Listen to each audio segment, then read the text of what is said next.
Cumprimento a todos os meus irmãos com a paz de Jesus. Seja bem-vindo ao estudo da lição da Escola Sabatina, número 9. Controvérsias em Jerusalém. Antes de começar, vamos orar. Pai querido que estás nos céus, na tua presença, eu e os meus irmãos nos introduzimos confiando nos méritos unicamente de Jesus. Como Jesus prometeu, nós reclamamos, reivindicamos a promessa de Jesus de derramar o Espírito Santo sobre nós. Nós somos os suplicantes.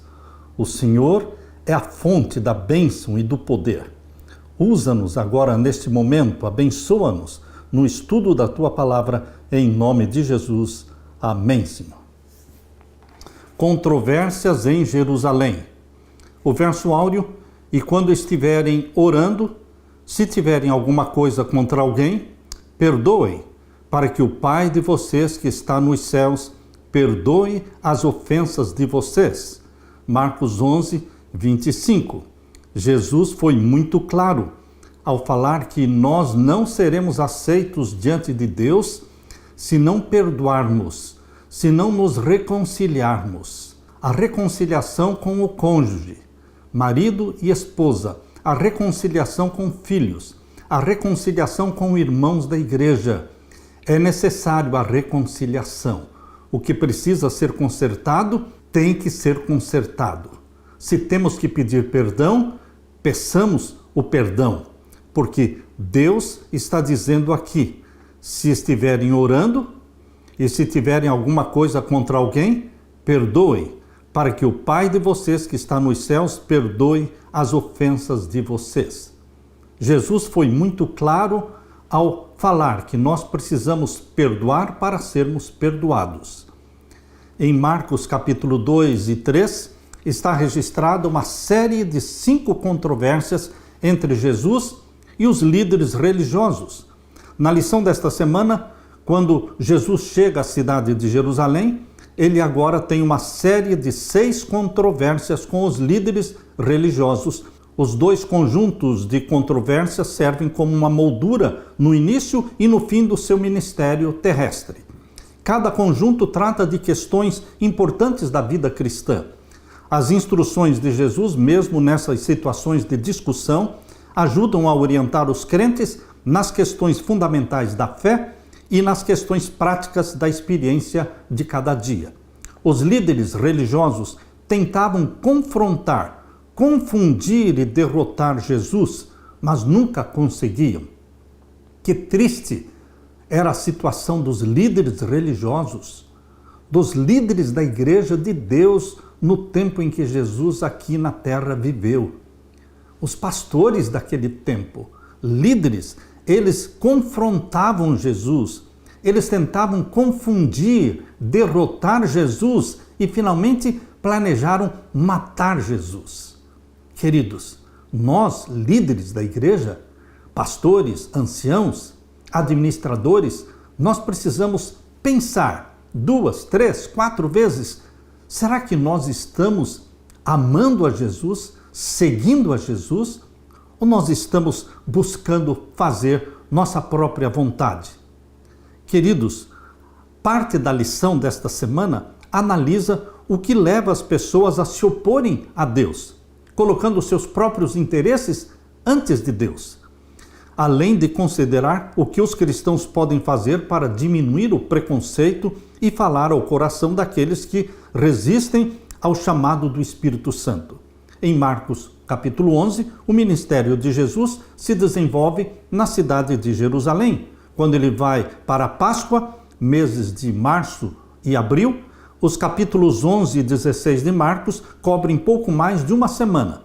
O tempo da narrativa desacelerou bastante. Os primeiros 10 capítulos cobrem aproximadamente 3 anos e meio. Essa desaceleração aponta para a importância das cenas finais da vida de Jesus em seu ministério na terra, que durou 3 anos e meio. Queridos, vamos assimilar os ensinos de Jesus e vamos atender os conselhos e advertências de Jesus feitas para os líderes daquele tempo, mas vamos aplicá-las a nós.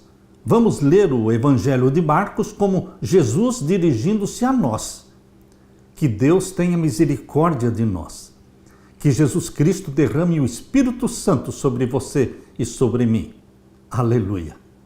Na parte de domingo, entrada triunfal. A entrada triunfal de Jesus em Jerusalém provocou muita revolta nos líderes religiosos. Queridos, Jesus, diferente das outras vezes, ele se deixou levar pelo povo cantando glória a Deus, hosana ao filho de Davi. E ele montou num jumentinho. Queridos, aqui lemos em Marcos capítulo 11, abra sua Bíblia e vamos ler o capítulo 11 e os versos 1 até o verso 11. Marcos 11, verso 1 em diante. E logo que se aproximaram de Jerusalém, de Betfagé e de Betânia, junto do Monte das Oliveiras, enviou 2 dos seus discípulos. E disse-lhes: Ide à aldeia que está defronte de vós, e logo que ali entrardes, encontrareis preso um jumentinho, sobre o qual ainda não montou homem algum. Soltai-o e trazei-mo. E se alguém vos disser: Por que fazeis isso? Dizei-lhe que o Senhor precisa dele, e logo o deixará trazer para aqui. Interessante como o Espírito Santo falava com Jesus, possuía a mente de Jesus. Jesus não usava os seus poderes divinos. Ele era guiado pelo Espírito Santo, possuído pelo Espírito Santo. Por isso ele disse para os discípulos para que fossem até a cidadezinha que estava bem próxima. E ele falou: Ide à aldeia que está defronte de vós, e logo que ali entrardes, encontrareis preso um jumentinho. Como é que Jesus sabia que existia um jumentinho preso logo na entrada da cidade, sobre o qual nenhum homem havia ainda montado? Como é que ele sabia isso? Porque ele era Deus? Ou porque ele era um homem que vivia na dependência de Deus, possuído pelo Espírito Santo? E o Espírito Santo dizia para Jesus: faça isso, fale isso, vá aqui, vá ali. Queridos, a vida de Jesus era possuída pelo Espírito Santo. Jesus quer dirigir você e a mim com o mesmo poder. O Espírito Santo que possuiu Jesus, que gerou Jesus no ventre da Virgem Maria. O Espírito Santo que gerou a mim e a você quando nascemos da água e do Espírito. Esse mesmo Espírito nos guia, nos orienta, nos fala através de intuições mentais, dizendo: faça, não faça, fale, não fale, vá aqui, vá ali, compre ou não compre. Queridos, o Espírito Santo nos guia através de intuições mentais, assim como fazia com Jesus. E aqui diz o verso 3, e se alguém vos disser: por que fazeis isso? Diz-lhe que o Senhor precisa dele e logo o deixará trazer para aqui. Foram e encontraram o jumentinho preso fora da porta, entre 2 caminhos, e o soltaram. Exatamente como Jesus tinha falado, eles encontraram o jumentinho. E alguns dos que ali estavam lhes disseram: que fazeis soltando o jumentinho? As pessoas acharam estranho alguém vir ali, pegar o jumentinho e levá-lo. Por isso eles perguntaram: o que vocês estão fazendo? E o verso 6, eles porém disseram-lhes como Jesus lhes tinha mandado, e deixaram-nos ir.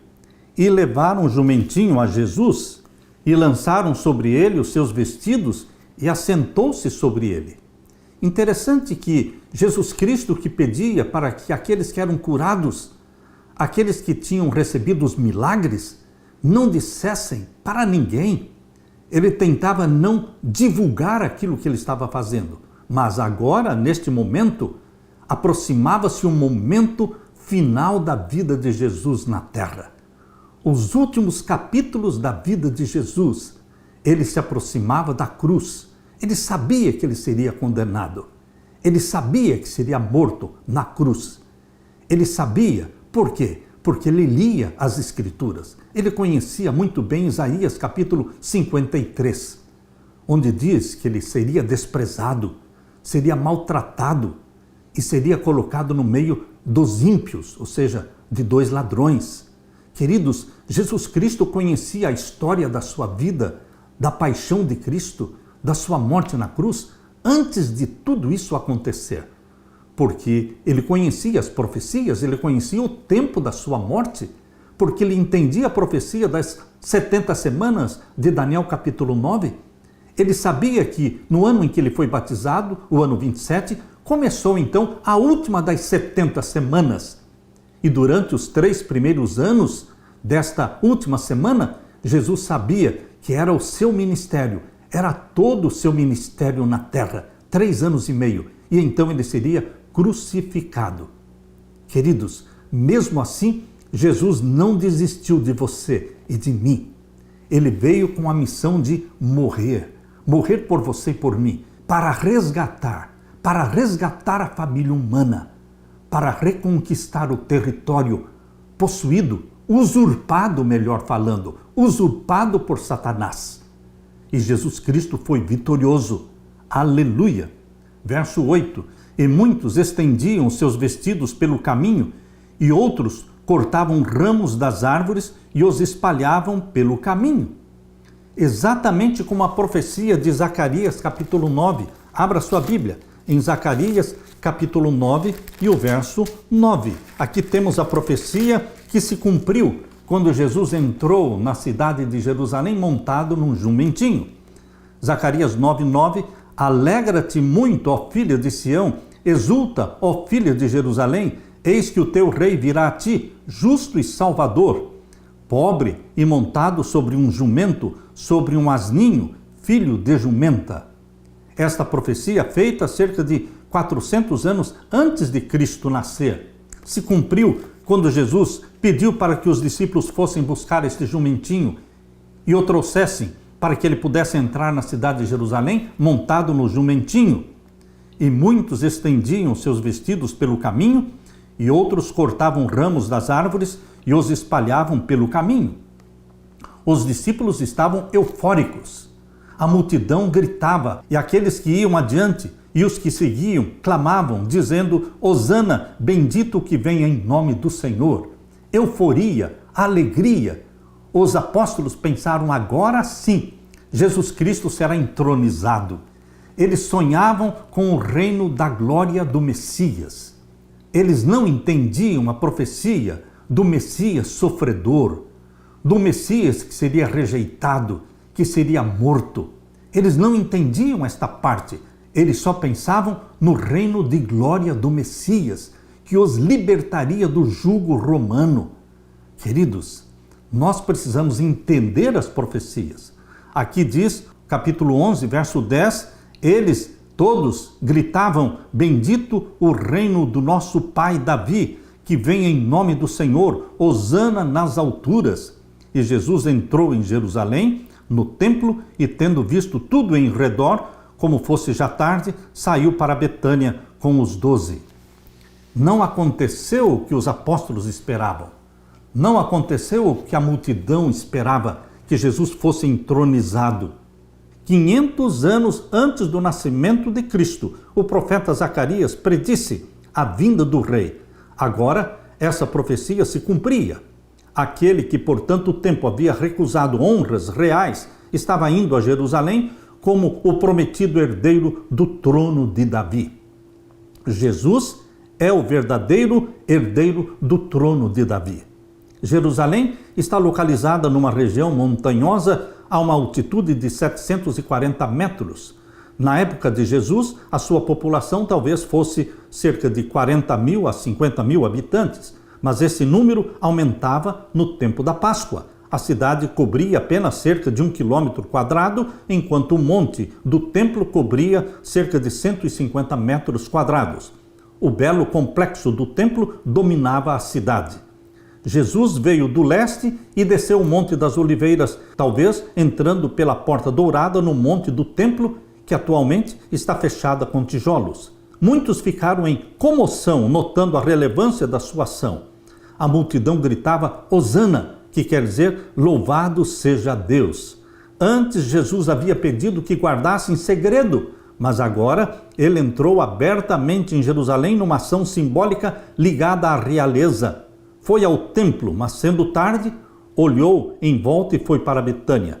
O que poderia ter se transformado em revolta terminou com uma saída silenciosa, mas o dia seguinte seria diferente.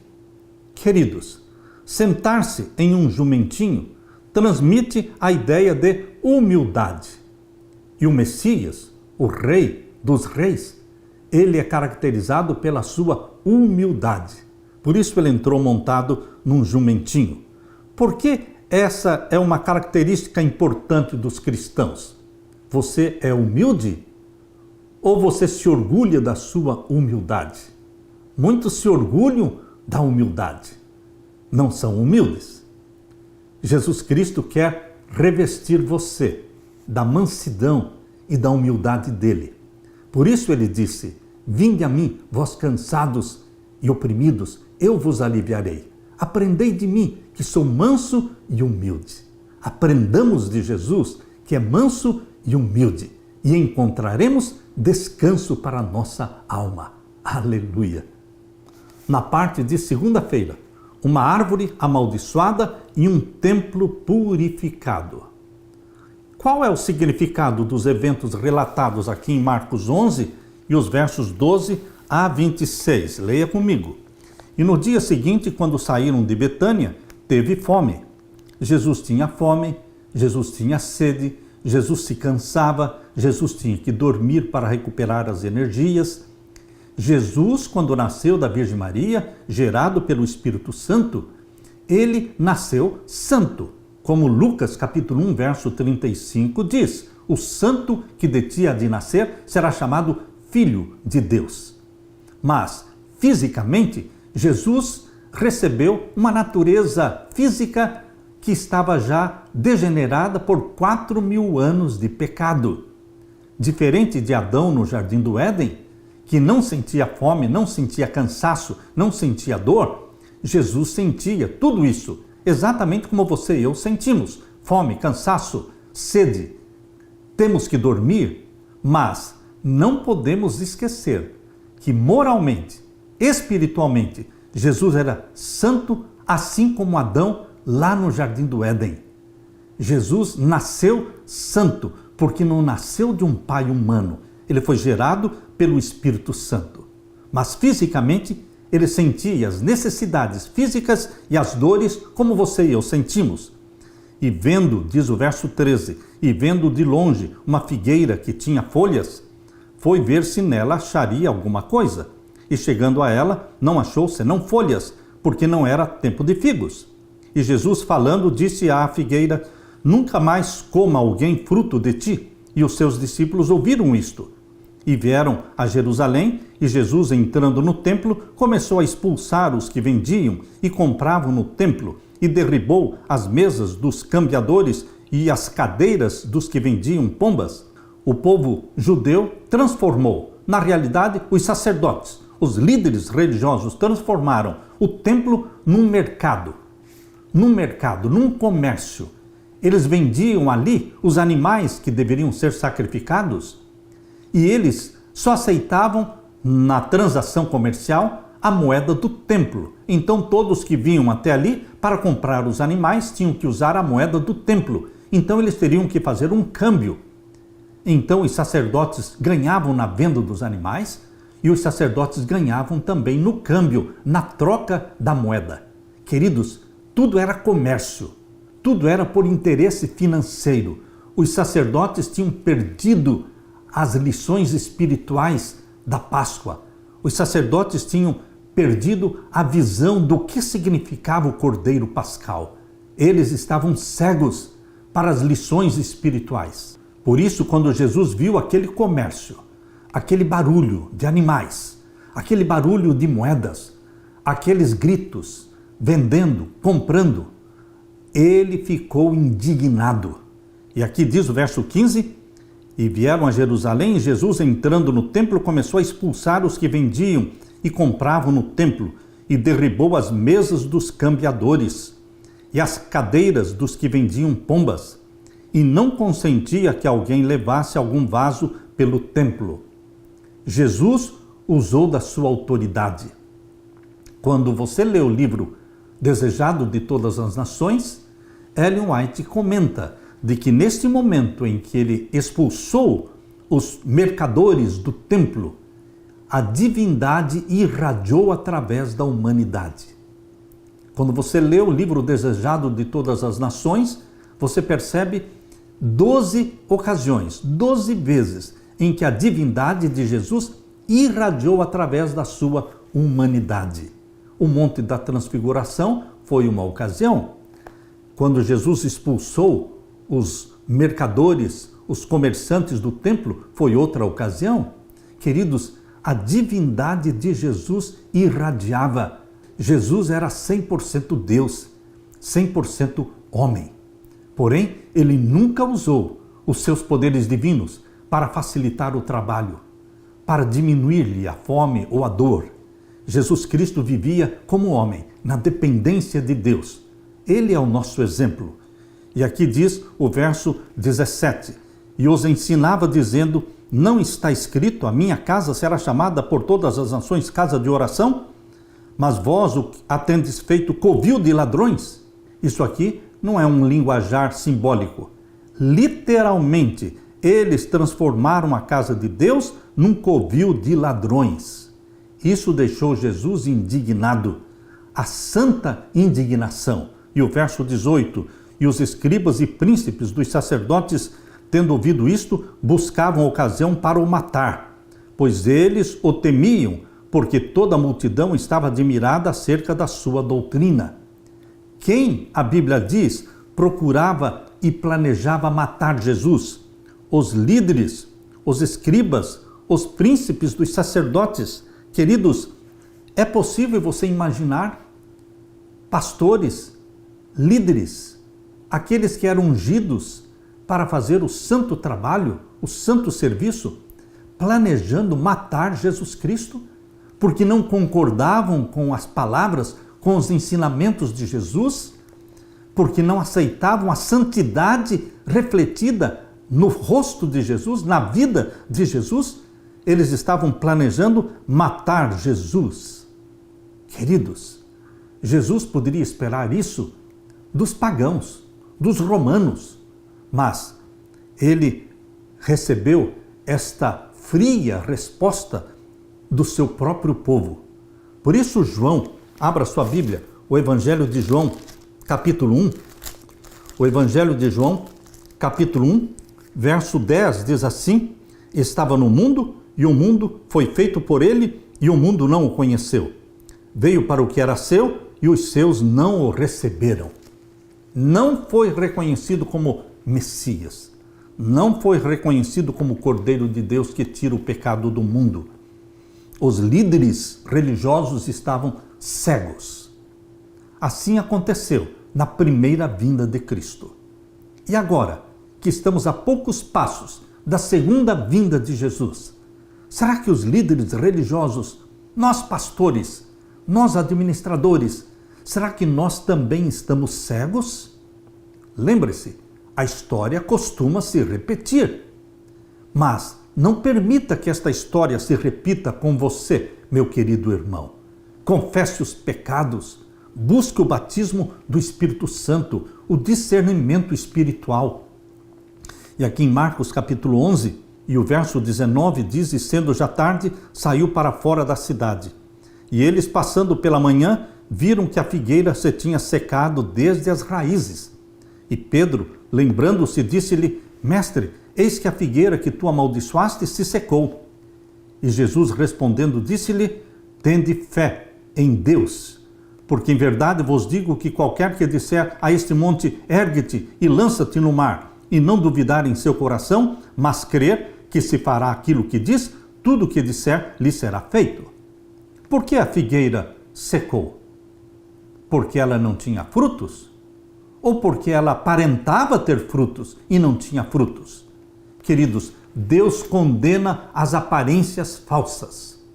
Não viva de aparências. Seja aquilo que você é.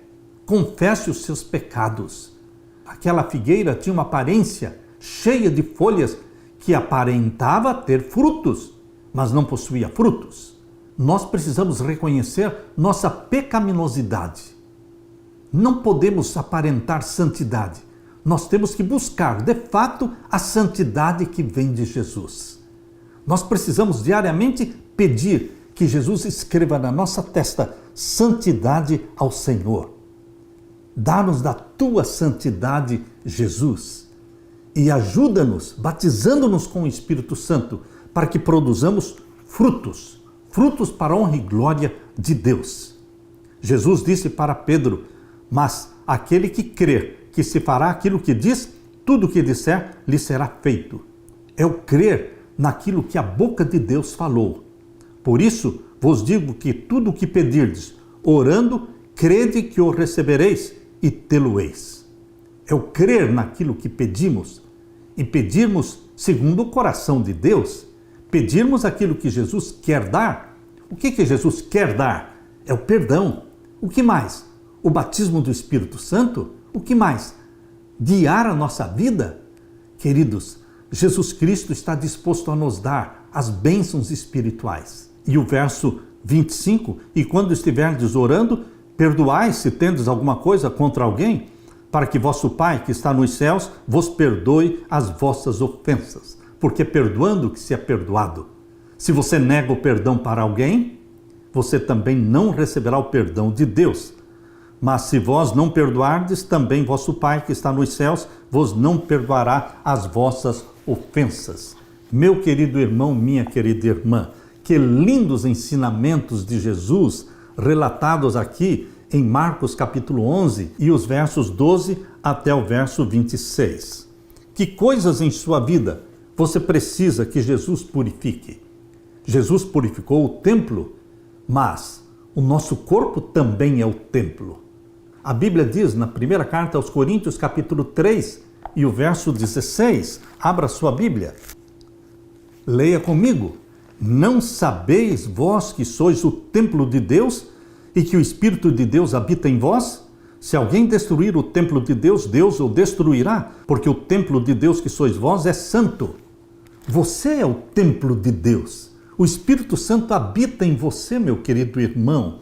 Não podemos destruir este templo pela intemperança, pelo comer e pelo beber de forma intemperante, comendo e bebendo aquilo que Deus não aprova. Nós só podemos comer e beber aquilo que é para a honra e glória de Deus. Por isso a primeira carta aos Coríntios, capítulo 10 e o verso 31 diz: portanto, quer comais, quer bebais, ou façais outra coisa qualquer, fazei tudo para a glória de Deus. Lembre-se, quando estiver sentado à mesa para comer, para beber, lembre-se de glorificar a Deus na comida, na bebida. Porque o nosso corpo é o templo do Espírito Santo. Por isso Deus nos deu a reforma da saúde, para nos purificar o corpo, para nos purificar a mente, mente sã, corpo são. Que Deus derrame sobre você o Espírito Santo e que nós sejamos purificados por Jesus Cristo. Aleluia! Na parte de terça-feira, quem disse que você poderia fazer isso? Olha a pergunta ousada, atrevida dos líderes religiosos, pergunta feita para Jesus. Quando eles viram Jesus Cristo expulsando os vendedores, os mercadores, virando a mesa dos cambistas, Jesus purificando o templo, eles, em vez de ficarem felizes, ficaram indignados, enraivecidos. E foram eles que fizeram esta pergunta atrevida para Jesus: quem disse que você poderia fazer isso? Meu querido irmão, eles estavam cegos. Eles eram agentes de Satanás, dirigindo o povo de Deus, mas foram eles, os líderes dos judeus, que disseram para o povo: gritem, gritem, crucifica-o, crucifica-o.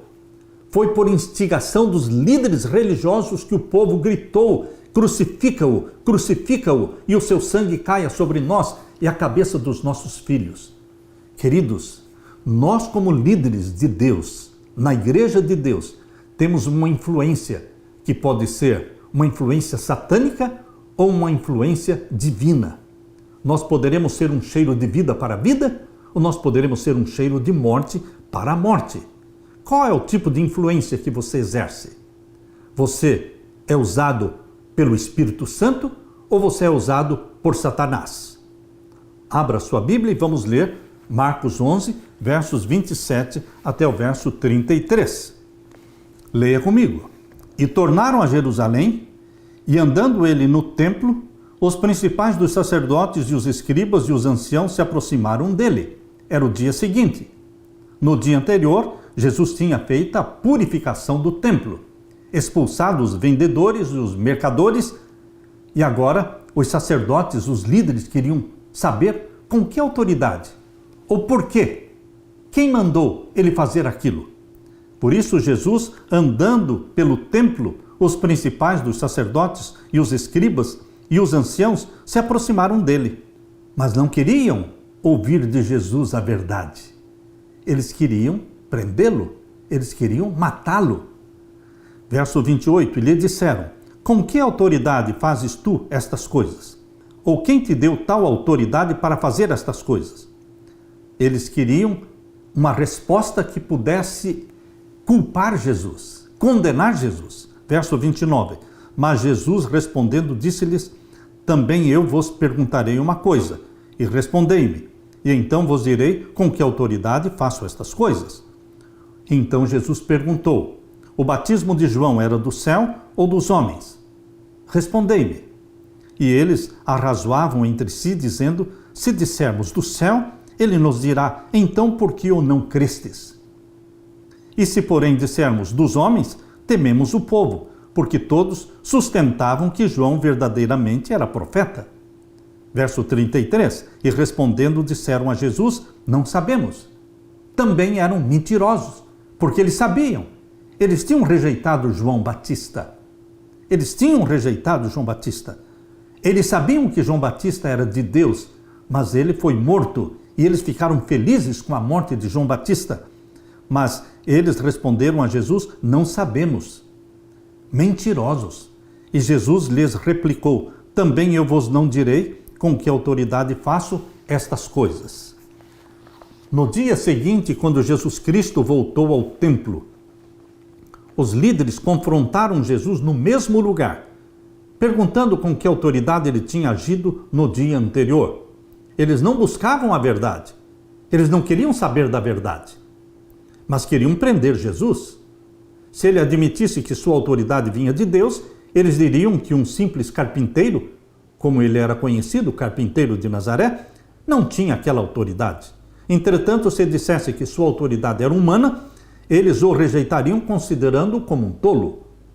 Mas Jesus enxergou a armadilha deles e disse que daria a resposta se eles também respondessem à sua pergunta. E ele perguntou: o batismo de João Batista era de Deus ou dos homens? Os líderes perceberam que estavam encurralados. Se dissessem que era de Deus, Jesus perguntaria então por que vocês não acreditaram nele. Se dissessem que era dos homens, o povo poderia se revoltar. Eles mentiram dizendo que não sabiam. Isso deu a Jesus a oportunidade de se recusar a responder à pergunta deles. Agora, em lugar de responder aos líderes, que parábola Jesus contou para adverti-los? Que efeito teve essa parábola? Vamos ler Marcos 12, 1 a 12. Veja a parábola que Jesus contou. E começou a falar-lhes por parábolas. Um homem plantou uma vinha e cercou-a de um valado e fundou nele um lagar e edificou uma torre e arrendou-a a uns lavradores e partiu para fora da terra. E chegado o tempo, mandou um servo aos lavradores para que recebesse dos lavradores do fruto da vinha. Mas estes, apoderando-se dele, o feriram e o mandaram embora vazio. Quem eram estes servos que Deus enviou primeiramente, antes de Jesus? Os profetas, que foram rejeitados, foram perseguidos, foram mandados embora. Deram as costas para os profetas enviados por Deus. Verso 4. E tornou a enviar-lhes outro servo, e eles, apedrejando-o, o feriram na cabeça e o mandaram embora, tendo-o afrontado. Outros servos de Deus, outros profetas. E o verso 5. E tornou a enviar-lhes outro, e a este mataram. E a outros muitos, dos quais a uns feriram e a outros mataram. Queridos, Jesus estava contando uma parábola, mas nesta parábola, esses lavradores maus representavam o povo judeu. representavam os líderes religiosos do judaísmo. E aqui diz o verso 6, tendo ele, pois, ainda um seu filho amado, enviou-o também a estes por derradeiro, dizendo, ao menos terão respeito ao meu filho. Mas aqueles lavradores disseram entre si, este é o herdeiro, vamos, matemo-lo, e a herança será nossa. Quem era esse filho que o Senhor da parábola enviou? O Senhor da parábola é o Deus Pai. E o filho que ele enviou é Jesus Cristo, o Filho unigênito de Deus, que foi rejeitado e foi morto pelo povo judeu. Quando disse crucifica-o, crucifica-o, e o seu sangue caia sobre a nossa cabeça e a cabeça dos nossos filhos. Lembre-se, meu querido irmão, que Roma, na pessoa de Pilatos, queria libertar Jesus.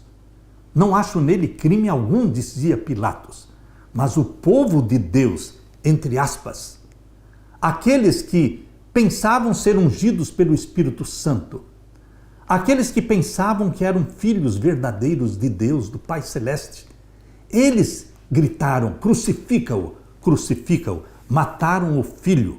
E agora o verso 9. Que fará, pois, o Senhor da vinha?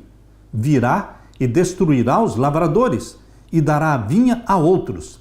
Ainda não lestes esta escritura? A pedra que os edificadores rejeitaram, esta foi posta por cabeça da esquina. Quem é a pedra de esquina rejeitada? Jesus Cristo é a pedra rejeitada.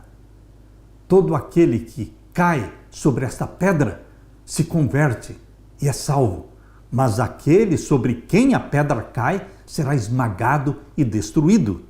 Verso 11. Isto foi feito pelo Senhor e é coisa maravilhosa aos nossos olhos? E buscavam prendê-lo, mas temiam a multidão porque entendiam que contra eles dizia esta parábola e deixando-o foram-se. Eles entenderam a parábola e sabiam que aquela parábola estava representando os líderes da nação judaica. Essa história tem semelhança com a parábola da vinha encontrada em Isaías capítulo 5, em que Deus apresenta uma acusação contra Israel. Todos reconheceriam o paralelo, especialmente os líderes. A história se desenrolou de forma bastante incomum, pois os lavradores se recusaram a dar qualquer fruto do campo ao proprietário. Em vez disso, eles maltrataram e mataram seus servos e, por fim, o proprietário enviou seu filho amado, a quem esperava que respeitassem. Mas não foi isso que aconteceu. Eles estranhamente raciocinaram que se matassem o filho do Senhor da vinha, a vinha seria deles.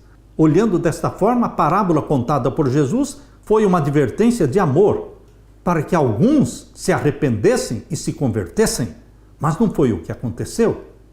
A nação judaica recusou e rejeitou a Jesus, e eles foram destruídos. No ano 70, Jerusalém foi destruída. Queridos, o povo judeu foi espalhado pelo mundo todo. Alguns poucos sacerdotes se converteram a Jesus, outros não. Jesus Cristo tinha autoridade, porque ele é o Filho de Deus. Ele é o Verbo. De João capítulo 1, verso 1, ele é Deus. Ele é o Criador dos céus e da terra. Ele, vivendo como homem na terra, continuava sendo Deus. Por isso ele perdoava pecados, por isso ele aceitava ser adorado. Queridos, Jesus Cristo tinha autoridade para fazer o que ele fez, porque ele purificou o templo dos vendilhões, dos mercadores. Como está a igreja de Deus hoje? A igreja de Laodiceia, a igreja da mornidão, a igreja comprometida com o mundo, a igreja comprometida com Roma. Roma está tão viva hoje como estava viva naquele tempo. Na primeira vinda de Jesus, Roma dominava o mundo. Na segunda vinda de Jesus, Roma papal estará dominando o mundo. Como está a igreja de Deus hoje? O remanescente de Deus é que será salvo. Faça parte do remanescente de Deus. Aleluia! Na parte de quarta-feira, deveres terrenos e resultados celestiais. O que ocorreu nestes relatos e que verdades Jesus ensinou em Marcos 12, versos 13 a 27? Marcos 12, versos 13 a 27. E enviaram-lhe alguns dos fariseus e dos herodianos para que o apanhassem em alguma palavra. Eu fico triste quando eu leio versos que falam que os líderes da nação, os administradores da igreja judaica, enviaram alguns fariseus e herodianos para que apanhassem Jesus em alguma palavra. Eles não iam ouvir e aprender, assimilar a verdade. Eles iam atrás de Jesus e se assentavam no meio da plateia para apanhar Jesus em alguma palavra, para ter ocasião para condená-lo, para ter ocasião para matá-lo. Queridos, o povo chamado povo de Deus fazia isso. A história vai se repetir. Que tal? Como nós estamos como líderes de Deus? E chegando eles, disseram-lhe: Mestre, sabemos que és homem de verdade, e de ninguém se te dá, porque não olhas a aparência dos homens, antes com verdade ensinas o caminho de Deus. É lícito dar o tributo a César ou não? Daremos ou não daremos? Primeiramente, eles elogiaram Jesus Cristo. Mas através do Espírito Santo que estava na mente de Jesus, dando discernimento, Jesus Cristo lia os pensamentos deles. Não porque era Deus, mas porque era um homem possuído pelo Espírito Santo. O Espírito Santo falava para Jesus o que aqueles homens estavam pensando, planejando. Por isso aqui diz o verso 15. Então ele, conhecendo a sua hipocrisia, Jesus conhecia a hipocrisia deles, disse-lhes: Por que me tentais? O que é hipocrisia? Hipocrisia é tentar aparentar aquilo que não somos. Hipocrisia é o pecado das aparências enganadoras. Então, conhecendo a hipocrisia deles, disse-lhes: Por que me tentais? Trazei-me uma moeda, para que a veja. E eles lhe a trouxeram. E disse-lhes: De quem é esta imagem e inscrição? E eles disseram: De César. E Jesus respondendo disse-lhes: Dai, pois, a César o que é de César, e a Deus o que é de Deus. E maravilharam-se dele. O que é de César? Os impostos, as taxas. E o que é de Deus? O santo dízimo, as ofertas. Nós deveremos dar ao governo o que é do governo e dar a Deus o que é de Deus. Não podemos roubar do governo, não podemos roubar de Deus. Muitos cristãos são ladrões, porque roubam nos impostos e roubam também nos dízimos e nas ofertas. Queridos, não vamos pecar o pecado do roubo a Deus, nem o pecado do roubo ao governo. Alguém pode dizer: mas se eu for pagar todos os impostos, então eu não vou ter lucros, eu não poderei enriquecer. O importante não é enriquecer, o importante é viver nesta terra como peregrino, de passagem. Nós estamos de passagem. O nosso reino não é daqui, é do céu. A nossa cidade não é daqui, é a cidade celestial. É para lá que nós estamos indo. Portanto, vamos dar o que é do governo e vamos dar a Deus o que é de Deus. Queridos, os líderes estavam tentando apanhar Jesus em algo que pudessem usar para condená-lo junto ao governador romano ou ao povo. Nessa controvérsia, a questão foi o pagamento de impostos. Naquela época, recusar-se a pagar impostos poderia ser considerado rebelião contra o governo romano, uma ofensa grave. Jesus respondeu que eles deviam dar a César o que é de César e a Deus o que é de Deus. Isso fez com que ele escapasse da armadilha, mas também ofereceu instruções profundas sobre a responsabilidade do cristão para com o governo. Jesus declarou que, uma vez que estavam vivendo debaixo do poder romano, deviam prestar-lhe o apoio que lhes exigia, no que não estivesse em oposição a um dever mais elevado. Mas, embora pacificamente sujeitos às leis da terra, deviam ser primeiramente leais a Deus. A seguir, houve uma controvérsia sobre a ressurreição dos mortos. Leia comigo o que está em Marcos capítulo 12 e vamos ver então o verso 18 em diante. Então os saduceus que dizem que não há ressurreição, aproximaram-se dele e perguntaram-lhe, dizendo: queridos, os saduceus era a aristocracia religiosa daquele tempo, acima dos fariseus. Os sacerdotes, os sumos sacerdotes, eles eram saduceus. Era a elite religiosa daquele tempo. Mas eles não criam no céu, eles não criam na ressurreição. O que você pode imaginar de um líder religioso que não crê no céu, que não crê na ressurreição? Os líderes religiosos daquele tempo, eles eram adeptos à Cabala. A Cabala que veio de Babilônia. A Cabala que tem como Deus o Deus de chifres, Bafomete. Queridos, a Cabala foi trazida de Babilônia, introduzida na vida judaica, na vida religiosa dos judeus, e hoje, o judaísmo de hoje, a maioria é cabalista, é adorador de Bafomete. Queridos, estes saduceus que não criam no céu nem na ressurreição, eles fizeram uma pergunta para Jesus, verso 19: Mestre, Moisés nos escreveu que se morresse o irmão de alguém e deixasse mulher e não deixasse filhos, seu irmão tomasse a mulher dele e suscitasse descendência a seu irmão. Ora, havia 7 irmãos, e o primeiro tomou mulher e morreu sem deixar descendência, e o segundo também a tomou e morreu, e nem este deixou descendência, e o terceiro da mesma maneira, e tomaram-na os 7, sem, contudo, terem deixado descendência. Finalmente, depois de todos, morreu também a mulher. Na ressurreição, pois, quando ressuscitarem, de qual destes será a mulher? Porque os 7 a tiveram por mulher. E Jesus respondendo disse-lhes: porventura não errais vós em razão de não saberdes as Escrituras nem o poder de Deus? Porquanto, quando ressuscitarem dos mortos, nem casarão, nem se darão em casamento, mas serão como os anjos que estão nos céus. E acerca dos mortos que houverem de ressuscitar, não tendes lido no livro de Moisés como Deus lhe falou na sarça, dizendo: eu sou o Deus de Abraão, e o Deus de Isaque, e o Deus de Jacó? Ora, Deus não é Deus de mortos, mas sim é Deus de vivos. Por isso vós errais muito.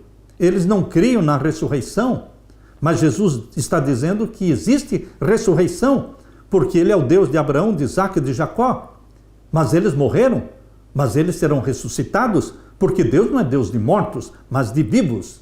Jesus repreendeu os saduceus, porque eles não criam na ressurreição. O cenário que os saduceus apresentaram diante de Jesus era um cenário hipotético. Envolvia 7 irmãos e uma mulher. De acordo com a lei de Moisés, para manter a propriedade na linhagem familiar, quando um homem morresse sem deixar filhos, o irmão dele deveria se casar com a viúva e os filhos nascidos dessa união pertenceriam legalmente ao homem morto. Isto está em Deuteronômio capítulo 25, versos 5 a 10. Desacreditando da doutrina da ressurreição, os saduceus apontaram para um dilema. Na ressurreição, de qual deles seria esta mulher esposa? Jesus rebateu o argumento em 2 etapas, referindo-se às Escrituras e ao poder de Deus. Primeiro, ele descreveu o poder de Deus na ressurreição e indicou que não haverá casamento no céu.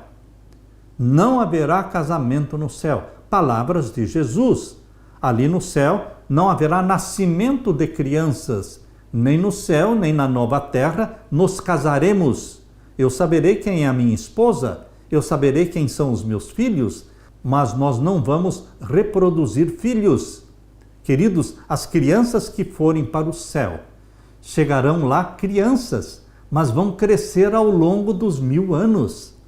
Ao longo dos 1000 anos, todas as crianças que forem arrebatadas com as suas mamães, com seus papais, elas crescerão. E quando nós descermos no final dos 1000 anos com a nova Jerusalém, e Deus então criar a nova terra, aquelas crianças não serão mais crianças, porque já terão mais de 1000 anos.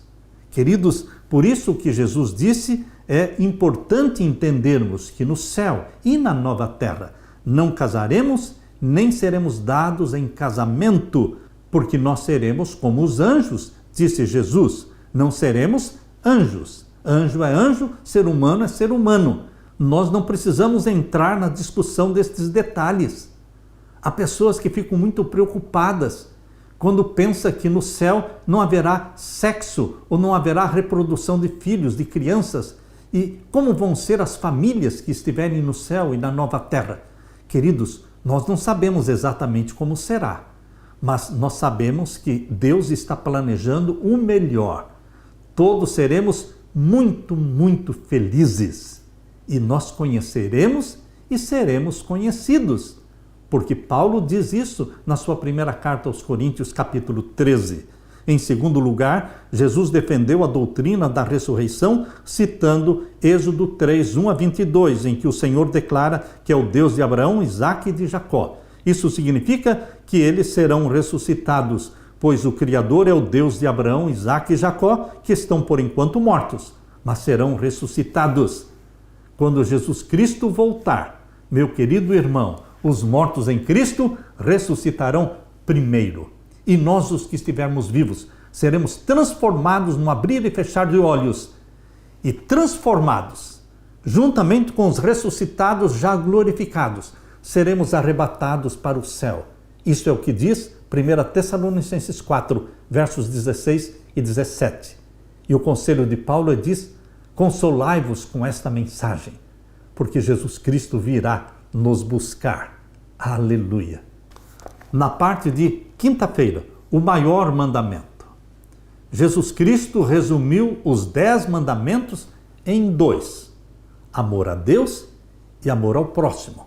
Por isso a lei dos 10 mandamentos foi escrita em 2 tábuas de pedra. Na primeira tábua existiam 4 mandamentos. Não terás outros deuses diante de mim, primeiro mandamento. Segundo mandamento, não farás para ti imagem de escultura, não as adorarás. Terceiro mandamento, não tomarás o nome do Senhor teu Deus em vão. E o quarto mandamento, lembra-te do dia do sábado para o santificar. 6 dias trabalharás, farás toda a tua obra, mas o 7º dia é o sábado do Senhor teu Deus. Estes 4 primeiros mandamentos estavam na primeira tábua de pedra. Eles dizem do seu amor para com Deus. Eles se referem ao nosso amor para Deus. Amar a Deus sobre todas as coisas, de todo o nosso coração. E na outra tábua de pedra estavam 6 mandamentos que falam do seu amor ao próximo. Por isso o 5º mandamento é: honra o teu pai e a tua mãe, para que se prolonguem os teus dias na terra que o Senhor teu Deus te dá. E o 6º mandamento: não matarás. E o 7º: não adulterarás. E o 8º: não furtarás. E o 9º: não dirás falso testemunho contra o teu próximo. E o 10º: não cobiçarás a casa, nem a mulher, nada do teu próximo. Estes são os 6 últimos mandamentos, falam do seu amor para o próximo. Queridos, Jesus Cristo resumiu os 10 mandamentos em 2: amor a Deus e amor ao próximo. Jesus não anulou os 10 mandamentos, somente resumiu-os. Amar a Deus é guardar os primeiros 4 mandamentos.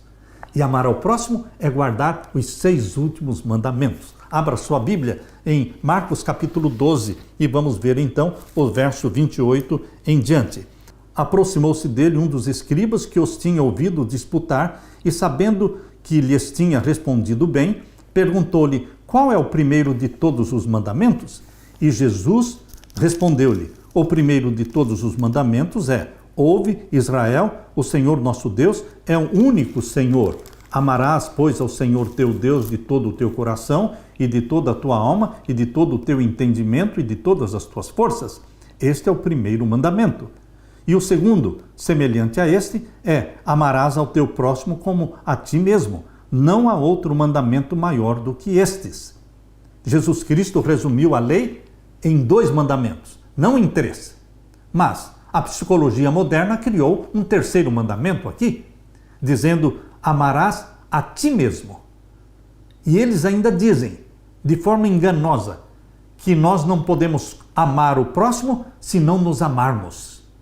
Queridos, o amor próprio, este nasce conosco e é de natureza pecaminosa, egoísta. Todos os seres humanos se amam. Os drogados, os viciados se amam, porque nunca aprenderam a dizer não para si mesmos. Mas eu não preciso me amar para amar ao próximo. Eu preciso sim amar a Jesus.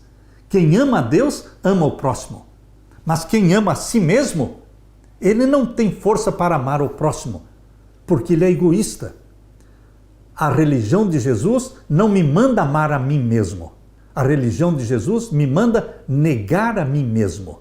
Aquele que quiser vir após mim, negue-se a si mesmo. Tome a sua cruz e siga-me. Negue-se a si mesmo. Aprenda a dizer não para você.